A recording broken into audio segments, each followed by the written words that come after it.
The bell had barely finished ringing at Lincoln West Middle School in Baton Rouge, Louisiana, and students were already pouring into their classrooms, still buzzing about last night's football game and speculating about the lunch menu. For Jalen Bryant, though, the day had already been mapped out in his head before he ever stepped through the doors. Jalen wasn't like most kids in his 7th grade class. While his classmates spent their weekends glued to video games, he was up before sunrise helping his father, Terrence Bryant, run the family farm. Their land stretched for acres, fields of soybeans and corn, a scattering of cattle grazing in the distance. It was hard work, but Jalen loved it. He knew things most kids his age had never even thought about: how to rotate crops, how to maintain irrigation lines, how to read a coming storm just from the way the wind shifted. Farming wasn't just a job for his family. It was in their blood, a legacy passed down and built up over generations. None of that mattered, though, as he slid into his seat in Mr. Bradley Whitmore's 7th grade science class. He already had a feeling about what was coming. The class was starting a unit on American agriculture, and Whitmore, a tall, stocky man in his mid-40s, was passing out worksheets while adjusting his glasses. "Today we're talking about farming techniques," he announced. "You'll find everything you need in your textbooks. Follow along as we go over traditional and modern farming methods." Jalen skimmed the worksheet the moment it landed on his desk, and right away things didn't sit right with him. The section on soil rotation was outdated. The paragraph on irrigation was missing key facts. And the claim that small farms were being phased out by corporate agriculture wasn't entirely true. His own family was living proof of that. Whitmore kept talking as he paced up and down the aisles. "Farming has changed drastically over the years. Traditional methods are becoming obsolete. Most small farms are struggling to survive, and corporate agriculture is taking over." Jalen raised his hand. "That's not exactly true." Whitmore's expression tightened. "Excuse me, my family runs a farm," Jalen said, sitting up straighter. "We use modern techniques, but we're still a small business, and crop rotation isn't outdated. It's actually more important now because of soil depletion." A few students turned to look at him. Some smirked, others whispered. Whitmore let out a short laugh. "Jalen, I appreciate your input, but I think I'll trust the experts who wrote the textbook." "But the textbook is wrong," Jalen insisted. "We use precision farming. Drones, soil sensors, GPS-guided tractors. Small farms aren't just surviving, they're innovating." The room went quiet. Whitmore set his textbook down and folded his arms. "Jalen, this class follows the curriculum. If you have concerns, you can discuss them after class."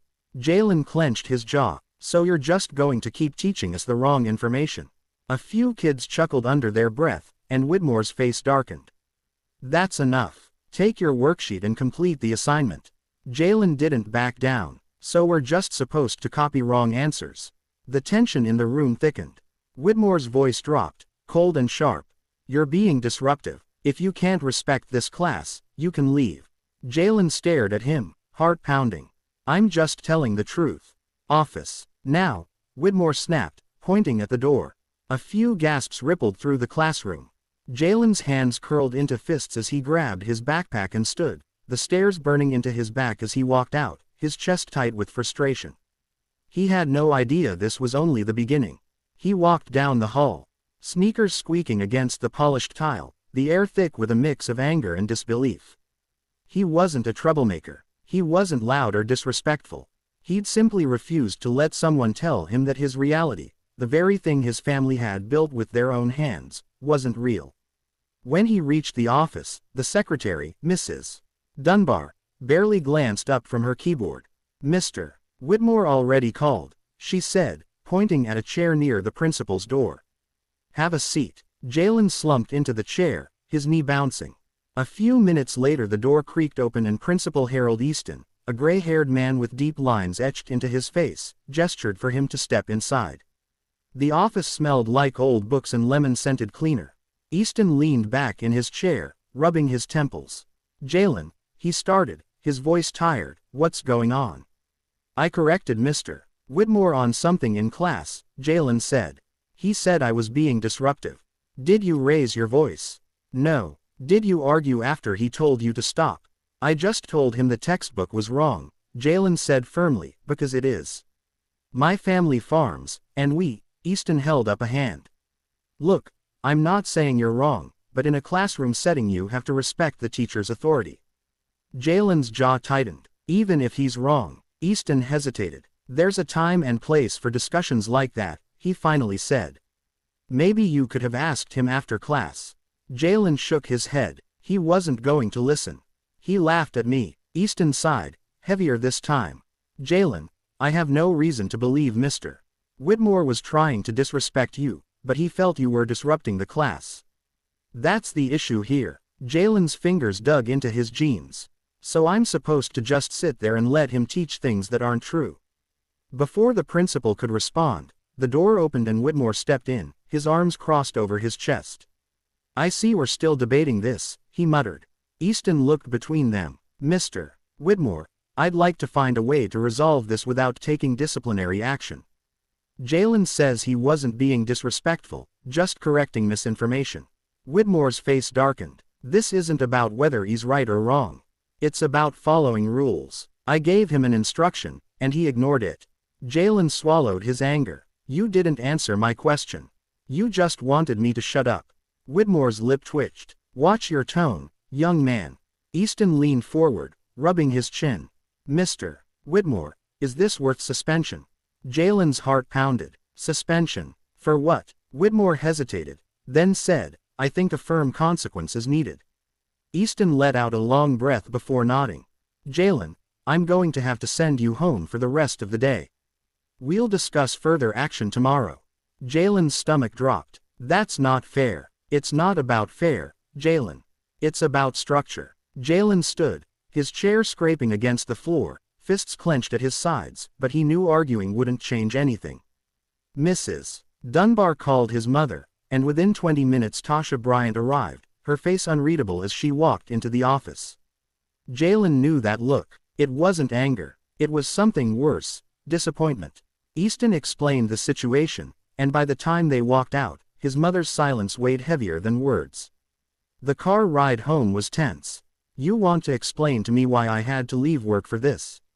She finally asked. Jalen stared out the window. I told the truth. Tasha let out a slow breath. You could have told the truth after class. Jalen shook his head. He wasn't going to listen. His mother didn't argue, but when they pulled into the driveway of their farmhouse, Jalen's father was already standing outside. Arms crossed. Terrence was a big man, broad-shouldered, with rough hands earned from years of work. He didn't raise his voice often, but when he did, people listened. What happened? He asked, his voice steady. Tasha explained while Jalen stood there kicking at the dirt. When she finished, Terrence exhaled through his nose. They suspended him for that. Tasha nodded. Easton said they'd discuss further action tomorrow. Terrence's jaw tightened. So we punishing kids for knowing more than their teachers now. Jalen's chest loosened a little. At least his dad was on his side. I'll handle it, Terrence muttered, but before he could walk inside, a deep voice rumbled from the porch. No, the voice said. I will. They all turned. Ezekiel Bryant, Jalen's grandfather, stood in the doorway, his 6'4" frame casting a long shadow, his silver beard trimmed sharp, dressed in dark jeans and a pressed button-up. He looked like the kind of man who didn't waste words. Jalen's stomach flipped. His grandfather didn't get involved in small things. If he was stepping in, this wasn't small anymore. Ezekiel cracked his knuckles, his gaze hard. They want to send my grandson home like he's some delinquent, he said. Fine. His lips curled into a smirk. Tomorrow, we're sending a message. And by the next morning, nobody at Lincoln West Middle School would forget the name Ezekiel Bryant. That night Jalen barely slept. Every time he closed his eyes he replayed the moment in the principal's office, the way Whitmore had looked at him like he was just some kid who didn't know anything, like his voice didn't matter. But the moment that stuck with him most was his grandfather's reaction. Ezekiel Bryant wasn't a man who got worked up easily. A retired military veteran, he'd been through too much, seen too much, and had built his wealth through smart investments in land and agriculture, turning a small farm into an empire. People in town respected him, some even feared him, not because he was violent, but because he was the kind of man who never let disrespect slide. So when he said they were sending a message, Jalen knew something big was coming. By morning the house was buzzing. Jalen sat at the kitchen table staring at his uneaten toast while his mother paced with the phone in her hand. "I don't understand how this escalated," she muttered. "Why are they acting like he committed a crime?" Terrence sipped his coffee, his expression unreadable. "Because some people don't like being challenged." Ezekiel sat at the head of the table, calm as ever, cutting into his eggs like he didn't have a single worry in the world. Then, without looking up, he said, "Jalen, put on a clean shirt. You're coming with me." Jalen blinked. "Where?" His grandfather finally looked up, a slow smirk pulling at the corner of his mouth. "To school." Before Jalen could ask why, he heard it, a deep, distant rumble, the kind that made the windows tremble.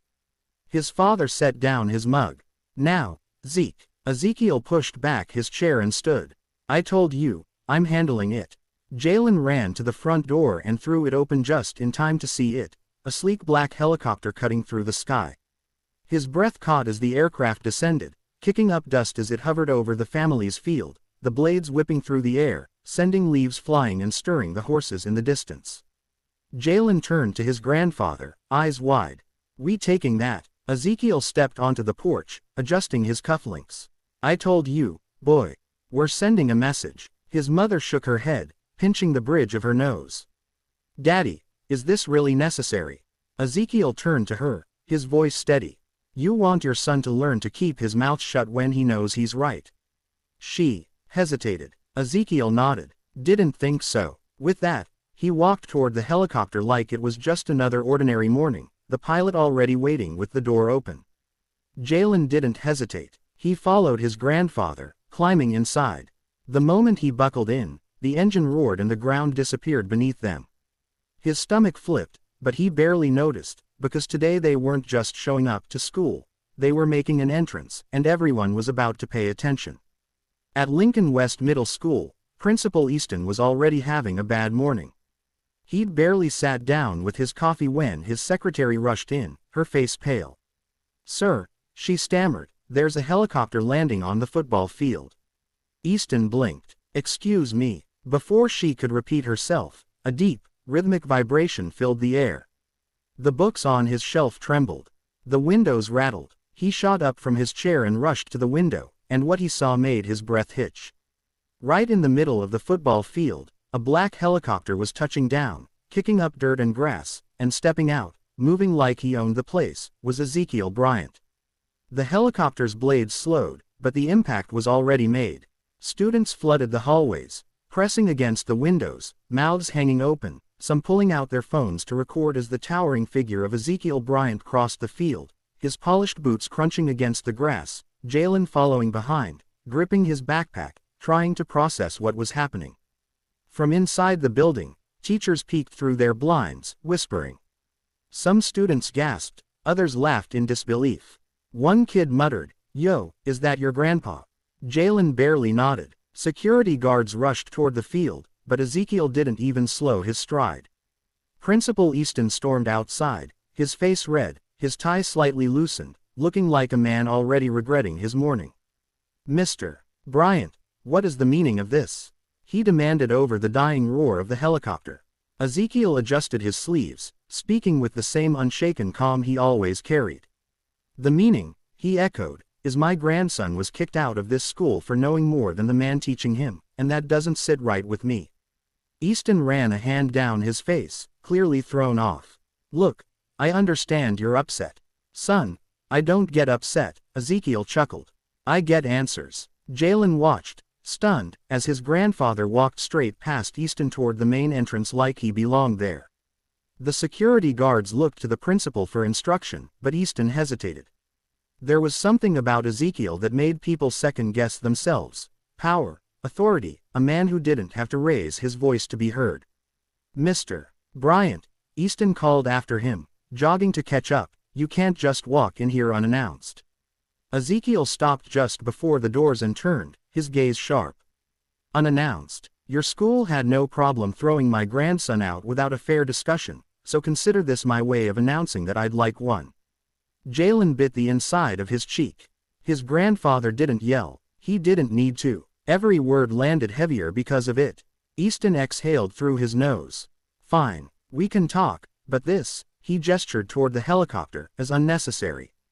Ezekiel smiled. See, that's where we disagree. By now the entire school was watching, from the second-floor windows to the cafeteria doors, students and staff peeking out, whispering, texting, recording. And just like that, the principal had no choice but to let them inside, because Ezekiel Bryant wasn't asking anymore. Inside the main office, the air felt tighter than usual. Jalen sat beside his grandfather in front of Easton's desk, while Whitmore stood near the filing cabinets, arms crossed. Ezekiel leaned back in his chair, tapping the armrest with a single finger. I want to hear it from him, he said, nodding toward Whitmore. Tell me why you kicked my grandson out of class. Whitmore shifted, straightening his posture. Mr. Bryant, this isn't personal. Jalen was disrupting the class. I asked him to follow instructions, and he refused. Ezekiel tilted his head. So let me get this straight. A child corrects false information in your lesson, and instead of encouraging discussion, you punish him. Whitmore's jaw tightened. It wasn't the time or the place. Ezekiel leaned forward slightly. Then when is? Because I was under the impression that school was where kids learn. The room fell silent. Jalen swallowed. He had never seen a teacher struggle for words before. Whitmore finally cleared his throat. Regardless, Jalen's behavior was inappropriate. Ezekiel stared at him for a long moment, then let out a low chuckle. Inappropriate. He tapped the desk. Boy, I was in the military. I know what inappropriate looks like. A kid correcting a teacher ain't it. Easton cleared his throat, uncomfortable. Mr. Bryant, we can discuss this rationally. Oh, I am rational, Ezekiel interrupted. That's why I came here first, instead of taking this to the school board, the local news, or, he glanced at Jalen, social media. Easton flinched, because he knew the moment this went public, it wouldn't just be about Jalen anymore, and Ezekiel Bryant wasn't bluffing. This wasn't just a visit. This was a warning. The room felt like it had shrunk. Ezekiel sat back in his chair, one leg crossed over the other, completely at ease. Jalen, on the other hand, sat stiffly, his hands curled into fists in his lap. Whitmore looked like he'd swallowed something bitter. Easton adjusted his tie, shifting uncomfortably. Jalen could see it in their eyes. They had expected an angry parent, maybe even a yelling match, but what they got was worse, a man who knew exactly what he was doing. Ezekiel clasped his hands together. Let's be real, gentlemen. This ain't about classroom disruptions. This is about control. You didn't like that my grandson challenged you, so instead of handling it like an educator, you handled it like a man protecting his pride. Whitmore's nostrils flared. That's not. Ezekiel held up a hand, and the weight in his voice shut Whitmore up instantly. Then he turned to Easton. And you let it slide because it was easier. You didn't stop to ask yourself whether it was right. Easton straightened. Mr. Bryant, I understand your concerns. No, you don't, Ezekiel interrupted, his voice still calm but sharper now. If you understood, you'd be apologizing right now. Instead, you're trying to save face. Easton opened his mouth, then shut it. Jalen watched, stunned. His grandfather wasn't just talking, he was dismantling them piece by piece. Whitmore cleared his throat. With all due respect, I have a curriculum to follow. If every student stopped the lesson to challenge the material, Ezekiel raised a brow. Did every student challenge the material? Whitmore hesitated. No, but did more than one? Whitmore clenched his jaw. No, just my grandson. Ezekiel spread his hands. Then sounds like this isn't a classroom problem. It's a you problem. Jalen had never seen an adult go speechless before. Whitmore's face burned. I didn't mean any harm. Ezekiel leaned forward, locking eyes with him. Maybe not, but harm was done regardless. Silence. Principal Easton tapped his pen against his desk. Mr. Bryant, I want to resolve this. What exactly are you asking for? Ezekiel exhaled through his nose. First, Jalen goes back to class today with no mark on his record. Easton nodded slowly. We can arrange that. Ezekiel raised a second finger. Second, he gets a formal apology from you and Mr. Whitmore. Jalen's breath hitched. An apology from a teacher. Whitmore's face twisted. That's unnecessary. Ezekiel shrugged. Then I'll have to get in touch with the school board. I have friends there, you know. Might even make a few calls to some local reporters. You ever seen what happens when a school tries to silence a black student who's just telling the truth? Easton stiffened. Whitmore's throat bobbed as he swallowed. Jalen swore he could hear the gears turning in their heads. Ezekiel was giving them a choice, but not really. Either they did the right thing now, quietly, or they did it later, under public pressure. Whitmore looked at Easton, then at Ezekiel, then, reluctantly, he sighed. Fine. Ezekiel turned to Easton expectantly. The principal adjusted his glasses and cleared his throat. Jalen, we shouldn't have rushed to judgment.